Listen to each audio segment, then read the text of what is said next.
profesor de la Complutense de Madrid.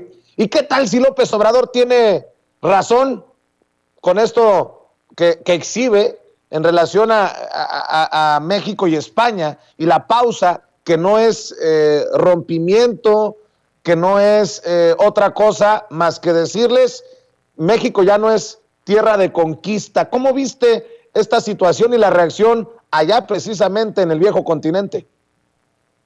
Bueno, yo creo que en ese sentido hay una coherencia ya muy vieja. Esa frase te ha repetido muchas veces en varias mañaneras. Hay una línea muy clara, discursiva y de acciones de, digamos, de por qué. Cuando hablamos de la pausa, eso de la pausa que generó casi un debate esotérico sobre el concepto, pausa, yo entiendo simplemente pausa significa algo tan claro como no seguir permitiendo justamente ese sentido de tierra de conquista. Eso significa cosas prácticas. Por ejemplo, la final, digamos, la no renovación del contrato de Iberdrola en Dulces Nombres, en la central de ciclo combinado de gas y pesquería, que acabó desde enero, termina, entonces CFE toma el control de algo que nunca debió haber pasado.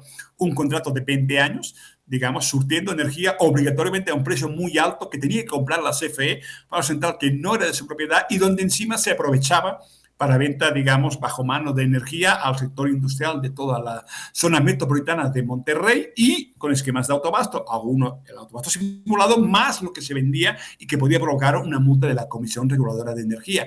Esa es la realidad de qué pasaba.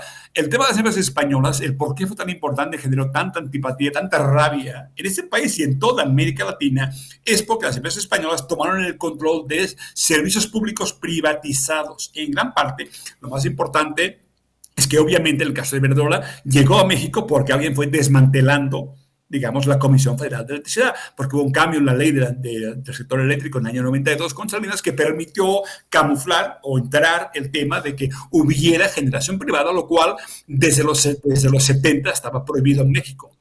Ese es el gran problema, la clave de ese sentimiento y por qué hablar de tierra de conquista, el papel de los hoteleros españoles de Meliá, de Riu, de Barceló, convirtiéndose en virreyes casi, por encima de los gobernadores. Esos temas son lo importante, el tema de Repsol con el gas que intentaron colar la operación desde Camisea, Perú, que fracasó por el cambio en el mercado del gas mundial, cuando Texas empezó el fracking y de golpe se hizo más barato importar de Texas que importar de Perú, obviamente. Entonces, todo esto es una vieja historia conocida por todos. El hecho 1000 veces mencionado digamos, de cuánta gente de CFE, digamos, voló en vuelos pagados por Iberdrola. Obviamente, cuánta gente acabó en sus consejos de administración en Estados Unidos o en España.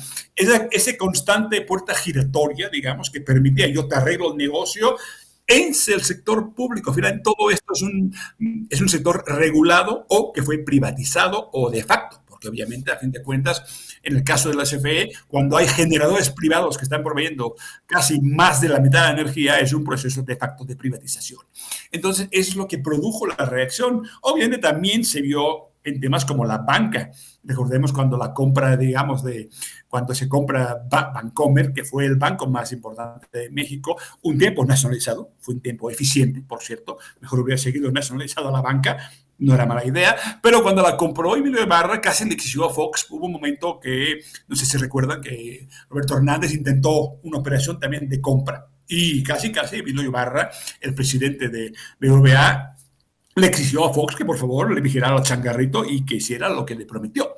Entonces, de otra forma, esa sensación permanente. El cambio fue radical. Hasta los 90 no existía esta conciencia porque no existían empresas o multinacionales españolas bancadas por sus gobiernos para quedarse con sectores esenciales de la economía de México. Esa es la clave, la explicación y la coherencia digamos, en el tema de Iberdrola.